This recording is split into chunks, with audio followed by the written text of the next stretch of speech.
यहाँ कथा हमें और आपको बता रही है कि माँ जब गर्भवती हो तो उसको बड़ी सावधानी से वो समय निकालना चाहिए, बहुत सावधानी से, क्योंकि माँ जैसे चित्र देखती है, माँ जैसी बातों को सुनती है, माँ जैसी किताबों को पढ़ती है, हूबहू बच्चा उसको अपने आप स्वतः ग्रहण करते जाता है। कोई सोचे कि जन्म लेने के बाद 3 साल का हो जाने के बाद जब हम स्कूल भेजें और अपने बच्चे को संस्कार दे दे, तो ध्यान रखना महाराज, वास्तविक संस्कार तो वो गर्भ के अंदर से लेकर आता है। और इसके एक नहीं अनेक उदाहरण मिल जाएंगे। सुनीति ने अपने गर्भ को ऐसे पाला कि ध्रुव की प्राप्ति हुई।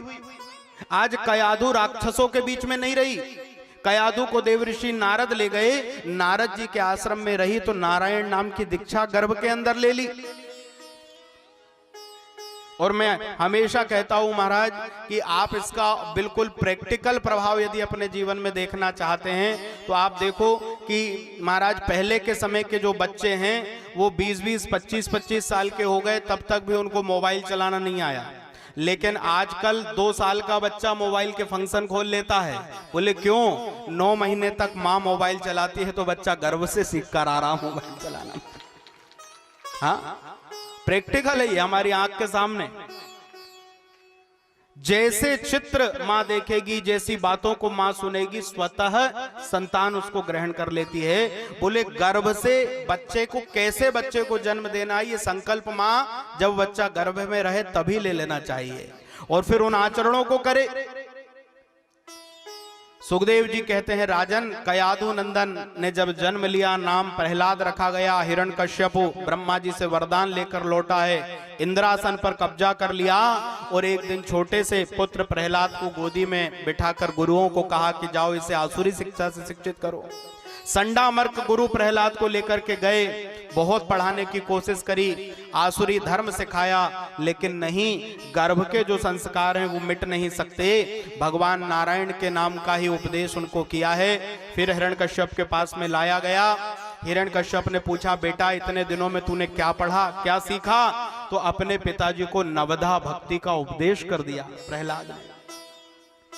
श्रवणम कीर्तनम विष्णु स्मरणम पाद सेवनम अर्चनम वंदनम दास्यम सख्यम आत्मनिवेदनम। पिताजी, भगवान की पहली भक्ति है श्रवणम, भगवान की कथा सुनो। कीर्तनम विष्णु स्मरणम, एक एक भक्ति का जब व्याख्यान करा तो महाराज गुस्से में आकर धक्का देकर फेंक दिया। गुरुओं से कहा, क्या सिखा रहे हो, क्या सिखा रहे हो तुम इसे? मैंने तुम्हें आसुरी शिक्षा सिखाने को कहा, तुम विष्णु नाम की शिक्षा? नहीं महाराज, ये तो स्वयं ही पढ़ता है, हमने इसे कुछ नहीं बताया। फिर ले जाओ, फिर सिखाया, फिर लौट कर आए, फिर पिता को उपदेश किया। अब की बार कहा कि ये मेरा मूर्ख पुत्र है, इसको ले जाओ, ले जाकर ऊंची चोटी से नीचे फेंक दो, इसका मर जाना अच्छा है। और हिरण्यकश्यप के दूतों ने ले जाकर और झूला देकर ऊंची पहाड़ी से नीचे फेंका। बोले ऊंची चोटी से गिराने वाले देखते रह जाते हैं, बाहों का पालनहार झूला भक्त को झुलाते हैं, बाहों का पालनहार झूला भक्त को झुलाते हैं। भगवान ने संभाल लिया, जहरीले सर्पों के बीच में फेंका, उनने डसना बंद कर दिया। होलिका के साथ जलाने के लिए बैठा, उस दिन ब्रह्मा जी की वरदान प्राप्त होली जल गई, प्रहलाद का बाल बांका नहीं हुआ। महाराज हिरण्यकश्यप को विश्वास हो गया कि कोई ना कोई है जो इसकी रक्षा करने के लिए आता है। और क्रोध में एक दिन महाराज हिरण्यकश्यप चला और जाकर प्रहलाद को पकड़ लिया। बता कहां है तेरा भगवान, तूने देखा है कभी उसको, मिला है तो उससे कभी? पिताजी कहां नहीं है वो, हर जगह वो समाया हुआ है। सामने खंबा खड़ा था, एकदम से हिरण्यकश्यप ने कह दिया तो फिर इस खंबे में भी होगा, जरूर होगा। और महाराज बात तो प्रहलाद की कुछ हुई नहीं थी कि प्रहलाद तुम कह देना मैं खंबे में हूं, मैं खंबा फाड़ के आ जाऊंगा, नहीं। प्रहलाद के विश्वास ने कह दिया कि इस खंबे में नारायण है। हिरण्यकश्यप ने गदा उठाकर मारना शुरू किया। 1 2 महाराज इधर हिरण्यकश्यप गदा मार रहा है, प्रहलाद ने हाथ जोड़ लिए। सर्वव्यापी ईश्वर मेरे, तू करुणा की मूरत है, आज तेरे साकार रूप की आन पड़ी जरूरत है। भगवान आज आकर के असुर राज के मन का संदेह दूर कर देना। आज भक्त की प्रतिज्ञा दांव पर लग गई है। प्रहलाद आंखों को बंद करके प्रार्थना कर रहे हैं। वो पहली, दूसरी और तीसरी गदा जो घुमा के मारी है, खंबा फटा, भगवान नरसिंह प्रकट हो गए। बोलो नरसिंह भगवान की जय, नरसिंह भगवान की जय। और महाराज जैसे ही आधा नर आधा सिंह का भगवान का वो भयंकर स्वरूप देखा तो घबरा गया महाराज।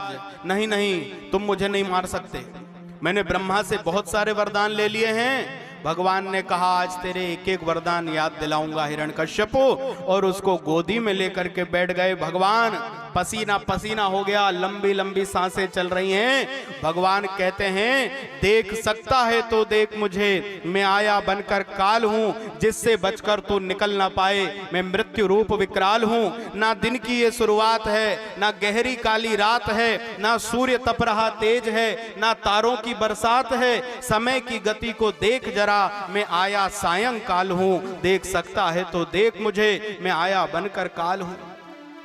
ना अस्त्र के दाव से, न शस्त्र के प्रहार से, मैं आज तेरा वध करूंगा नखों की तेज कटार से।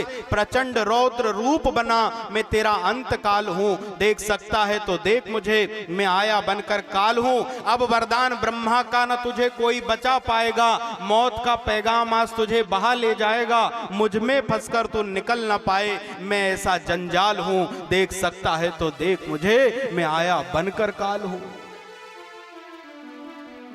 और भगवान ने एक एक प्रतिज्ञा को याद दिला के जंघा पर संध्या के समय देहरी पर लेकर बैठ गए। ना सुबह ना महाराज, ना रात्रि है ना दिन है, संध्या का समय। अस्त्र शस्त्र नहीं, देवता फूल लेकर के खड़े हैं। भगवान नरसिंह ने नाखूनों से हिरण्यकश्यप को फाड़ के दो भाग कर दिए। बोलो असुर निकंदन भगवान की जय, नरसिंह